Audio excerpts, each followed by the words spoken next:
Hey everybody, welcome to a new segment of Starset Studio, Starset News, where we talk about, what's going on in the week, what's the new gaming news, and my opinion on what's been happening, It's your host, Sebastian the Bash, and we're going to get started with Halo Infinite. Halo Infinite is in a little bit of a controversy this week.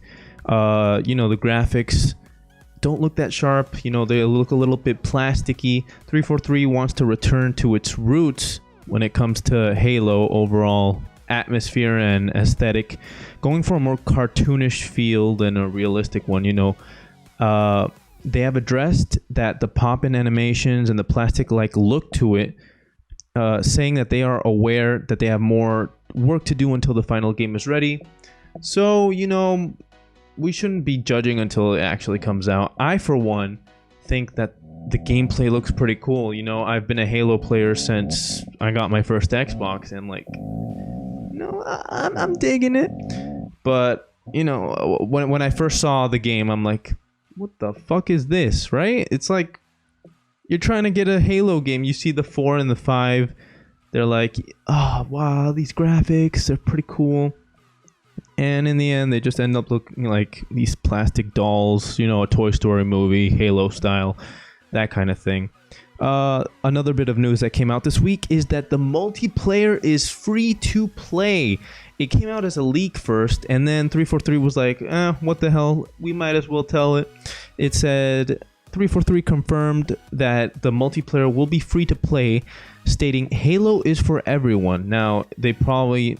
they're going to probably run this as a service like Fortnite or Siege, where you're going to have a battle pass and blah, blah, blah, and all these microtransactions. We don't know yet. We're going to wait until, the actual game comes out or more news comes out. It sounds a little scary and a little exciting at the same time because, Halo was part of the pack. The multiplayer was part of the Halo pack, and paying $60 for this new game and the multiplayer being free for everyone, it might not be settling for a whole bunch of fans. They will say that it will be running at 120 FPS, and the standard game will be running at a crisp 60 frames per second at 1080p up to 4K, so I'm excited for that. Finally, in Halo news, the new Craig meme. I mean, who doesn't love Craig? That little gorilla-looking face that everyone's just fallen in love with, and, memes. Up next, we got Avengers Wartable. Now, Avengers, I'm going to say, in the beginning, I was a little dicey about it. You see the first game, it looks like it might be repetitive gameplay. At least that's what went through my mind when we saw the first, show of the game, that little part in San Francisco. But it appears that they've been actually, delving a lot more into the game, and wow, I'm surprised. I'm really getting excited for this game. So the beta will feature about 25 minutes of story mode, where you can try out each character, each hero, and afterwards the other modes start showing up. They pop up, these battle modes and side missions. In one of them you're looking for Jarvis, and I saw in another one you're fighting the Abomination, which seemed like it's going to be a pretty cool fight. There are other missions where you could be in co-op and play with up to 3 more players. So having your friends battle with you, that sounds like a lot of fun, forming your own Avengers team and going out to do missions. Or you could play completely alone, right? You don't need other people playing in your game. They say that their AI is going to be great, and it'll be your characters, the leveled up characters that you go throughout the story. They'll be the ones who accompany you in these missions. So that'll be cool. All these customizations and different combo moves, it just seems like it's turning out to be a fleshed out game, and I am very excited. The pre-order beta for the PS4 would be on August 7th, and the Xbox One and PC open beta will be on August 4th, and all other platforms for the open beta, the full-on open beta, will be the 21st of August.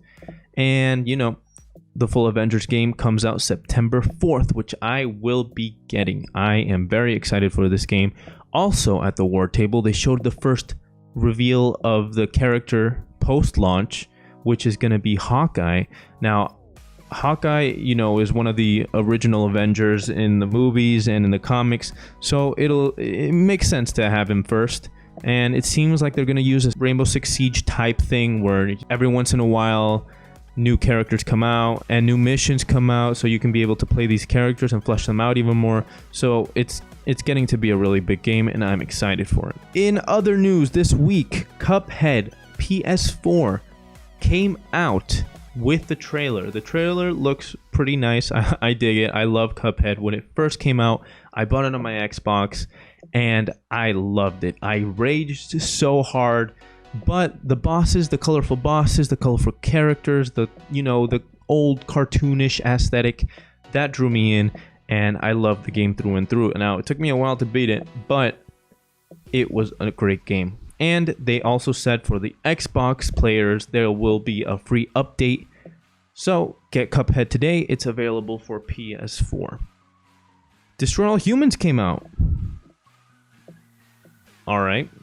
Destroy All Humans is this little gray alien named Crypto, where you essentially have to find another Crypto because they're clones and blah blah blah. It's an alien with a spaceship and you get to destroy stuff. Like, what else do you want? This original Xbox game, I think, lives up to today's standards. The story is funny. I love it.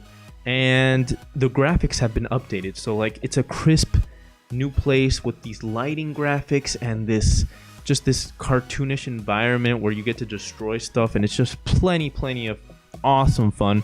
So if you're interested in destroying all humans, killing people, and probing them with the anal probe, get Destroy All Humans today, because I recommend it. It's a really good game.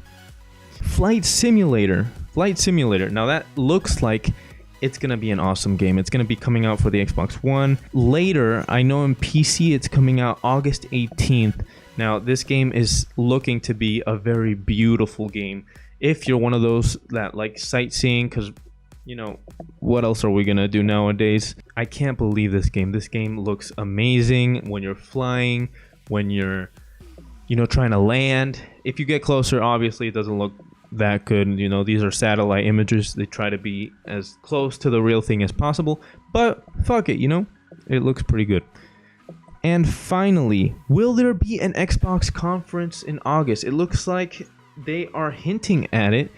I hope that they start talking about other options, maybe even pricing. We never know.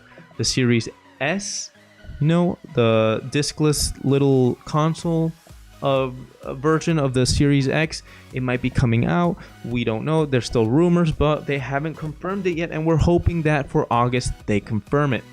Now, I don't know about this. I will get the full-on Series X if it comes out, because why would I want to sacrifice the hardware? It's going to be, rumor has it's going to be more powerful, and the Series X will down a little bit on the hardware for price sake. Well, that's all the news this week. We got Halo Infinite, we got all this Avengers news, we got the Cuphead, which I'm pretty excited about because I want everyone to play Cuphead. And that does it for this week's news. I hope you enjoyed, and maybe all you Jared might be saying, hey, who gives a fuck about what you're saying? And I'm like, shut the fuck up, Jared. I'm trying to do this my way, and I just want to give a little opinion about the news that's coming out because I love games. So, make sure to subscribe, like the video, tell us your comments down below. What do you think about all this news that's happening right now? And I hope you enjoy. Peace out.